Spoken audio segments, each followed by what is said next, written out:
We are going to a beautiful girl to view and hear her story. Her name is Cleo de Medrode. Comment below what you think of her and all her pictures. Think she is worth taking some time to view more of the beauty she holds. Please, if you could take time to subscribe and like the video. It really helps bring in more viewers. And if you want to buy me a coffee, go to my homepage and the button is on the banner. Cleo de Medrode was born in Paris in the year 1875. She was the daughter of the Viennese Baroness Vincentia de Medrode. Just because Medrode was a rich man, Cleo did not have it easy. Medrode was a different type of a man.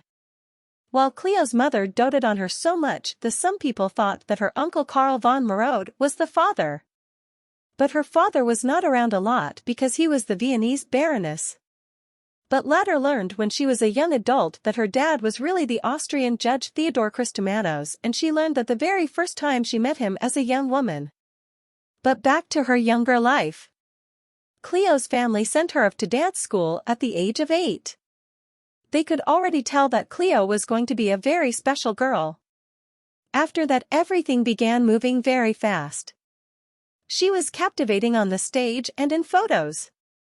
By the time she was 11, she had made her debut at the Paris Opera. When she was 16, Cleo decided to make a major change to her hair. It would be one that no one had ever seen. It caused crazy reactions.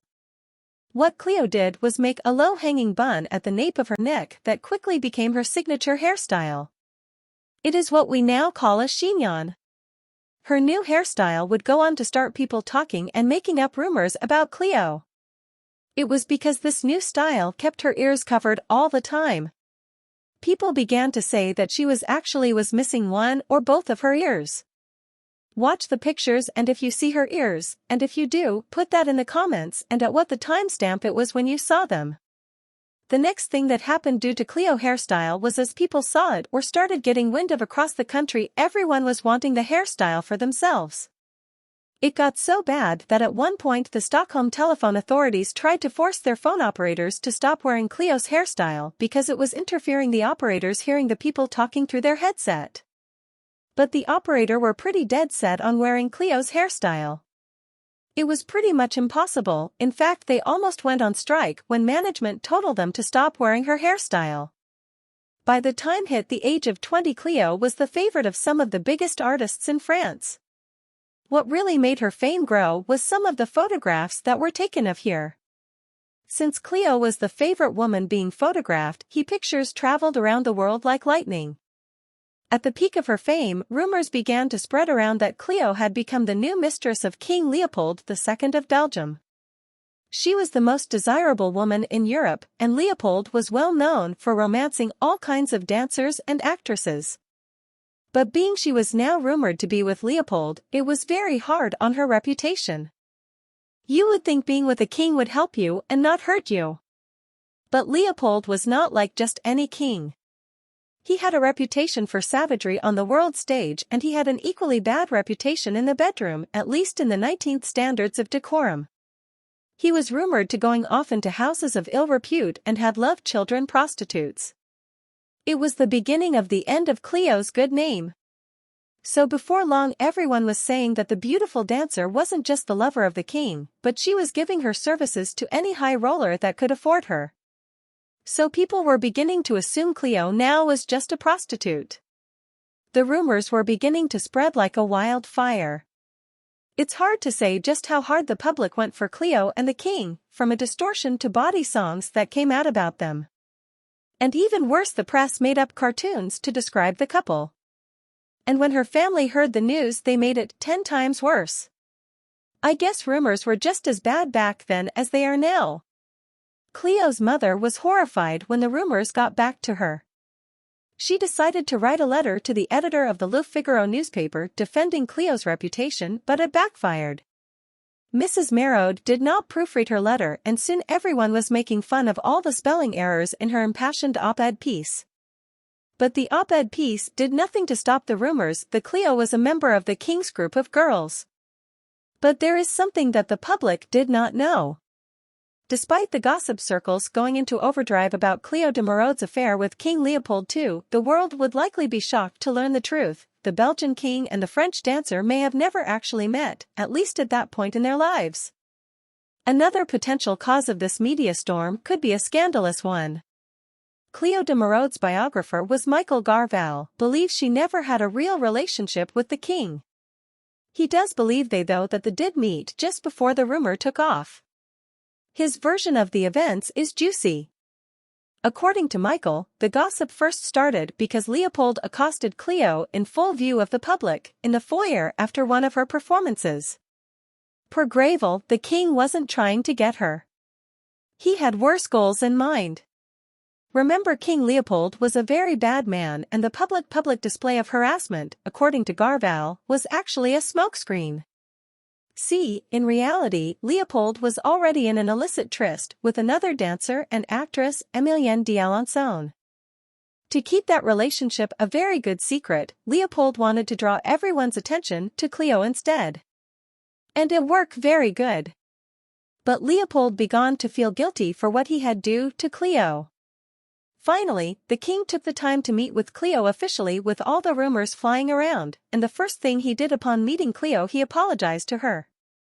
As he put it, "Allow me to express my regrets if the good fortune people attribute to me has offended you at all." Cleo took it all in stride because she now had bigger things to worry about. Even as the rumors about Cleopold were ratcheting up, Cleo found herself in hot water of an entirely different kind. In 1896, a sculpture called La Danseuse by Alexandre Falguier appeared at an exhibition in Paris. It was a life-sized woman wearing no clothing at all, and when viewers heard about its provenance, their jaws dropped. Falguier claimed that he had used Cleo de Merode's own enviable body for the plaster cast, and indeed, the sculpture's surface had the texture of skin, proving that the artist had used a live model.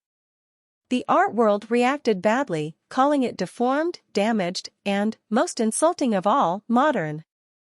Then they turned their sneers toward Cleo. The people might have been liberal at the time, but they were ruthless when it came to Cleo's choice to sit for this sculpture, maybe because the king had already tarnished her reputation. Somehow, she ended up with most of the blame and infamy for La Danseuse until she went on the attack. In a fit of temper that Cleo would show again, she accused Falguier of shamelessly lying to the public. She claimed that she had only sat for the headwork of his sculpture and that he had used another model for the body and was trying to pass it off as her own. Just a few months later, she added more fuel to the fire when she starred in the title role for the ballet Phryne. During one scene, the audience swore that they saw Cleo de Merode's entire nubile body underneath the transparent gauze of her robes. From what the dancers said, this was inaccurate. They said that the scene only gave the illusion that she would be unclothed under the gauze robe.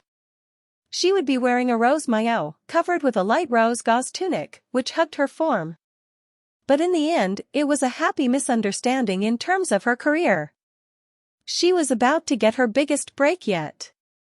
Cleo de Merode was constantly in the press with the amazing photos taken of her, so it didn't take long for people in America to want to see the Parisian dancer that had caused such a stir in Europe.